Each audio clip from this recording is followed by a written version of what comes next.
Okay, so we're looking at the public screen of MECC Central.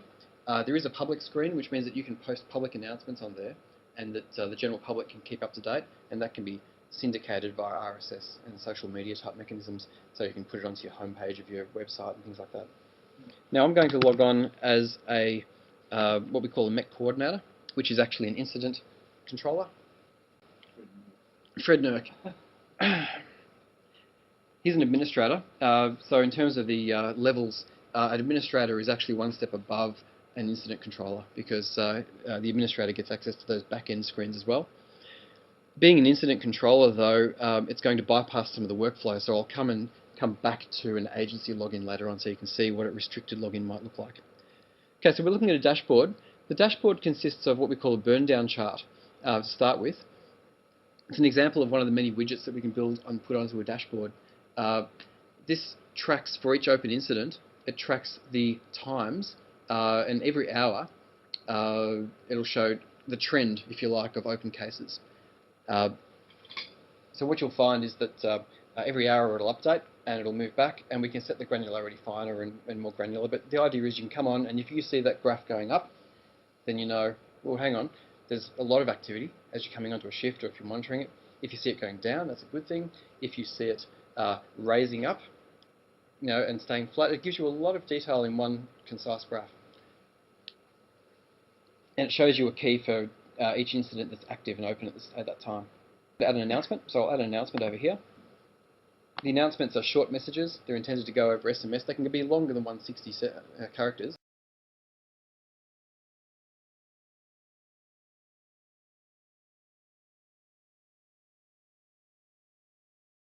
You can see a number of people who are online now over here. I've just added that new announcement, and we talk in relative dates, relative times. Because whenever you look at it, you want to know what's happened recently and could get it context, and people will be doing that mental calculation trying to work out, especially if you try to notate it in, you know, like military time, like the coppers will do. You know, it's really hard to say what 0750 is going to be, you know, what time is it now and how long, you know. So we talk about recent activity in a relative date. There is a way to switch that to view, you know, the more concise date, the more accurate date. Now, there is more data in here because it shows every incident change made, whereas the concise view, which I prefer, gives you the most recent change for each event and the most recent and the up-to-date status. Okay, so I'll move across to the event manager. So this dashboard, by the way, is just intended to be a really good snapshot of what's going on, very quick and to the point, and so you can see what's happened recently, and very Facebook-like. It doesn't look like it, but it's intended to be like a news feed if you're using Facebook, and you can just go there and go, what's happening? The event manager screen, this is the screen that your incident controller will spend a lot of his time in. This is where you manage the events within an incident. So if you have two projectors, then this would be a really good one, and in fact we've got a projector version of that where you can get a bigger map display that just, yeah, full view of it. Yeah, it's good. There it is. Yep. And you can zoom and pan and, you know, do things like that. So, you know, there you got floods and fires at the same time. Now, in fact, while I'm on that screen, I'll just go back to that show map and show you some overlaid map data. So here we've got, I'll put in that fire boundary I talked about, which is, this is pulling from an online link. So it's actually coming from where'd it go? There it is. And that's coming not from within the system, but it's being drawn from an external system at the moment. I've got other KML, other layers you can do. Here's a test KML that's drawn from live data. Right, so you can get access to secured information and create point-to-point links and things like that. That's all part of what we can do with this. Now down here is where you manage or you list all your events. You can do a search for things and whatever from down here. There's a full text search there, so anything you upload into the event will be searched on there. So it's not just searching on title, for example, even though that's where it found it. You upload a document into the system, and I'll just collapse the map so we can get more of a focus on the dashboard. So if you had a note within it, for example, it might have been added earlier on someone's name or something, you can search for that. Now, there is a condition or an exclusion for that, which is sensitive data. So I'll talk about sensitive data soon. Okay, so here you can add a new event. That new event link at the top is always present on every screen. We figured that there's two things that you always want to get access to. One is the ability to add a new event, and the other one is a new log entry. So a new log entry,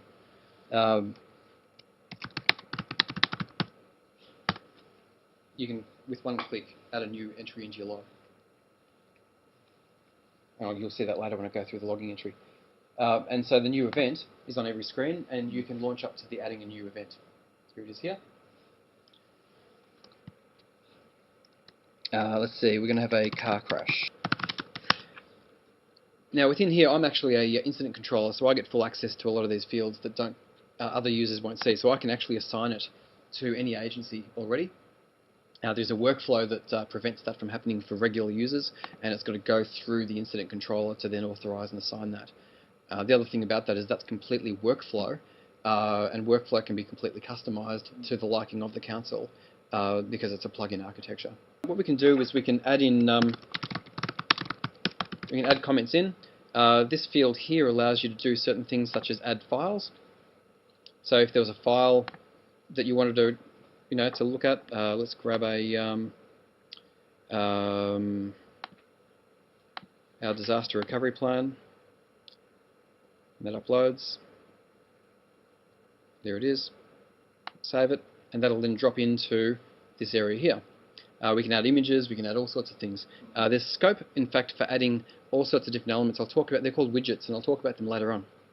Now, these are hidden by default, they're advanced features.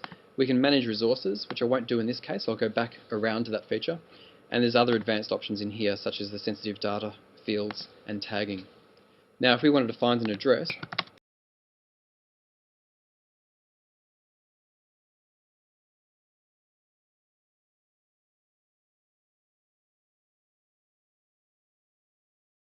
you can actually define multiple points for the incident, for the event. So it won't make sense to have 3 dots on a car crash, but if you were defining an event which is a fire, you can draw a line by going, it's across there. So, it's something that multiple map points are important, rather than a single point. So I'll just put it there for the moment, and I'll add the event. Okay, so there we go, event's been saved. Car crash main road, no due date, no agency, because I didn't assign it to anybody. If we go back to the dashboard, it will then show that there's been a new event added, and which will be down in recent activity. Just then, car crash main road added. And so we can click back through to there to have a look at that particular car crash. And if you wanted to go back to that car crash and add more information, which I will, but first of all I'll show you, I'll just say off the screen for the moment, these links up here, not only are they counters, but they're also filters. So this is the crash, and say we're going to assign it to the police. Yep. So we assign it to the police, and we say, Doug, please, arrange inspection, whatever it might be. Yep. And then you update. That's how you assign it as a incident controller. Okay, so now it's gone off this screen because it's no longer unassigned, and we're filtering for unassigned. So I'll go back to the total filter, and in fact, let's select the car in there, so I'll take that car out of there, take that slash out of there, and then we'll be seeing everything. Okay.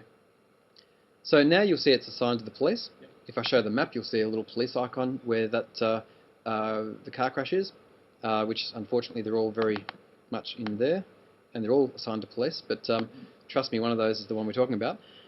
And if we go back into that car crash, you will see, click, that now that's the latest message that was added, and it's keeping a log of who did what and what happened at each point. So now the person that's been assigned to, say that the police wasn't an incident manager, they would actually be just an agency user, and then they would get an email or an SMS or however they choose to be alerted for it, and they can come in. In fact, it will show up in the dashboard as well. But they'll typically monitor. There's a number of ways they can monitor it, but the SMS notification is certainly there. They can click on it, and they can start managing this. So they might decide to add a roadblock, and say they've added a roadblock, and they needed to add a note onto the map to say there's a roadblock in place. So what I can do is I can go into here, and this is the annotation system. So I'll move it out of the map a bit so we can get clarity. I'll put it down here somewhere. We can go into annotations, and we can add, and we'll find the spot that we want to put it. Maybe it's there, and we give it an icon, which is a road closure, because these are things I've set up, but of course that's that vocabulary. We can add as many icons and maps as you want and say road closed, and then information about, will reopen, 1700 or something like that. Now that's been added. Back in the event manager, and for every screen where you see a map, there will be a little icon of a road closure.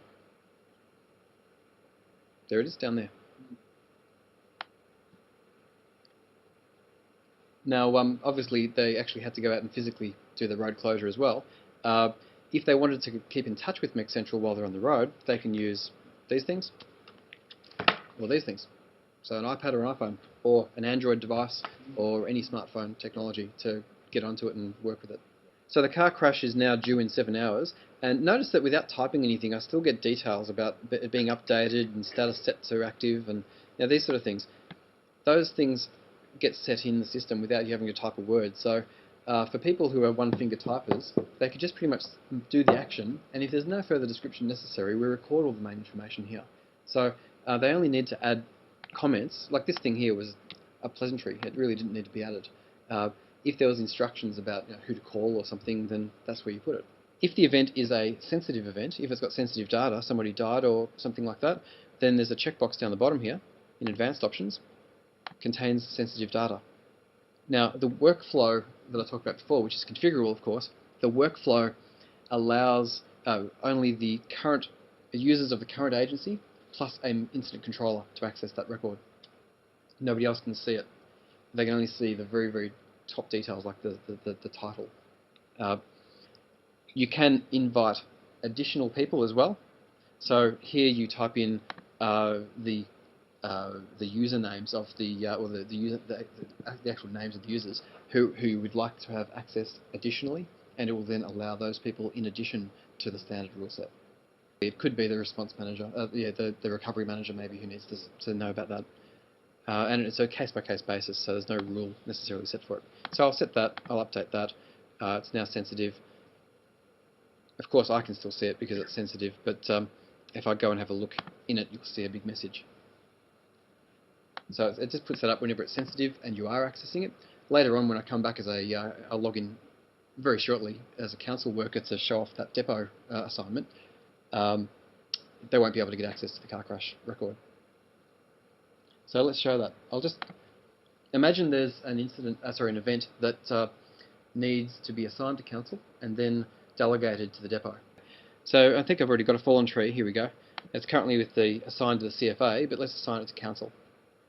So the CFA have assessed it, and not theirs. Now they would do this edit themselves and say not ours, and they would set it to unassigned. That would then go to the MECC coordinator, or the incident controller, who would then say, oh, okay, well, therefore it's council. So it goes through that gated workflow flow. Being a MECC coordinator myself, I can do a direct assignment, so that's where you're seeing me assign like this, but if I was the CFA, I couldn't do it. Please have depot sort out, or whatever it is. Oh, here, in fact, it's a good introduction to some resources. You can add resources. Here's a database of the resources that are in the system. Now, obviously, you'll have a lot of resources, so you don't want to pick in a pick list. You can type in. You can see I'm typing in, and it's picking up words that are in the middle of it, which means that you can have a very, very long list and effectively find something. Let's go and add a water tanker. There we go. We're going to give it 1 megalitre of water, and the reference is, whatever it is. So the tree is going to get a megalitre of water. Now, what we've done is we've now just set up a cost recovery report for that, so you'll see that later. Right, so I've updated that. That's not assigning it to the depot. I'll show you the depot assignment, because what happens is that under a MECC, the legislative responsibility, I suppose, is to assign to agencies. How the agency deals with that is up to the agency. So the incident controller will assign to the council. If the council wants to give it to the depot, then that's the council's job. So it's probably a good time for me to log in as a council worker.